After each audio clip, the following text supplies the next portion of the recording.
All right, moving on for now. The Gulf is split over Yemen, and on Tuesday, Saudi Arabia-led coalition forces bombed the UAE weapons shipment destined for separatist forces reportedly. Not just that, Saudi Arabia declared the UAE-backed separatist advance in Yemen a threat to its national security, calling Abu Dhabi's actions highly dangerous.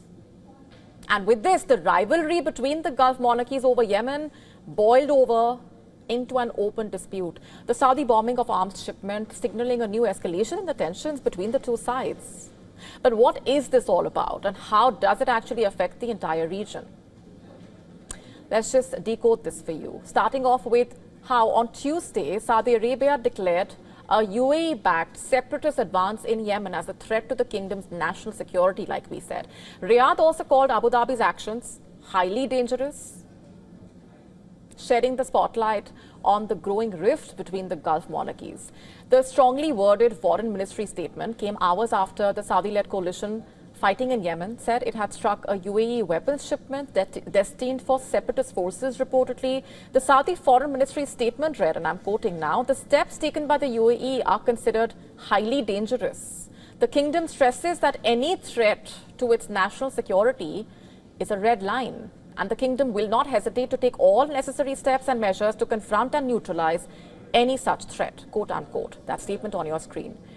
And the separatists of the Southern Transitional Council, the STC, are backed by the UAE and are seeking to revive the formerly independent state of South Yemen. In recent weeks, in fact, they have made sweeping territorial gains. Also in that lightning offensive, experts say that the successes have embarrassed Saudi Arabia, which is a regional heavyweight, as well as the main backer of the internationally recognized Yemeni government. The latest Saudi action to bomb the arms shipment further straining the ties between Riyadh and Abu Dhabi, because both have been backing competing sides in Yemen's decade-long war against the Iranian-backed Houthi rebels. And these tensions have split open at a time when there is already a lot of unease across the wider Red Sea region.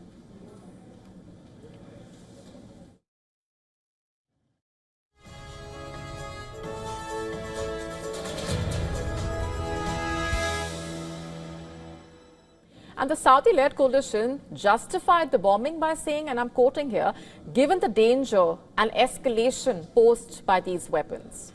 The coalition air forces carried out a limited military operation this morning, targeting weapons and combat vehicles that had been unloaded from the two ships at the port of Mukalla. Footage of the port reportedly showed dozens of parked military vehicles and pickups, several of which were burnt out, smoldering, as the workers hosed them down.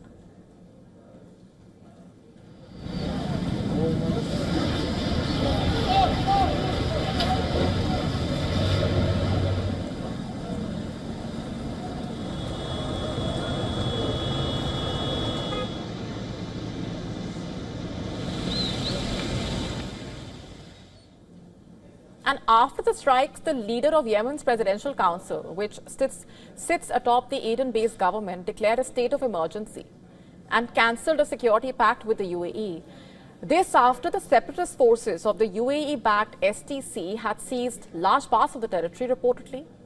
Now, just to be clear here, the STC is also a key member of the Yemeni government, which is currently looking like a patchwork of groups just held together only because of the opposition to the Houthis, who control northern and western Yemen, including Sana'a.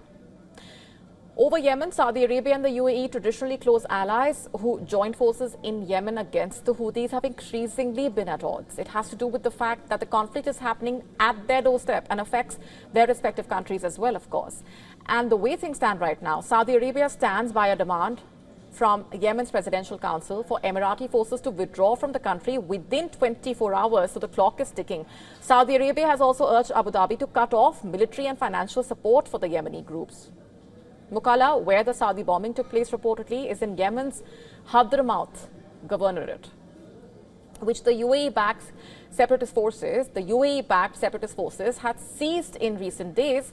The port city is about 500 kilometers from Aden, the seat of power for the anti-Houthi forces in Yemen.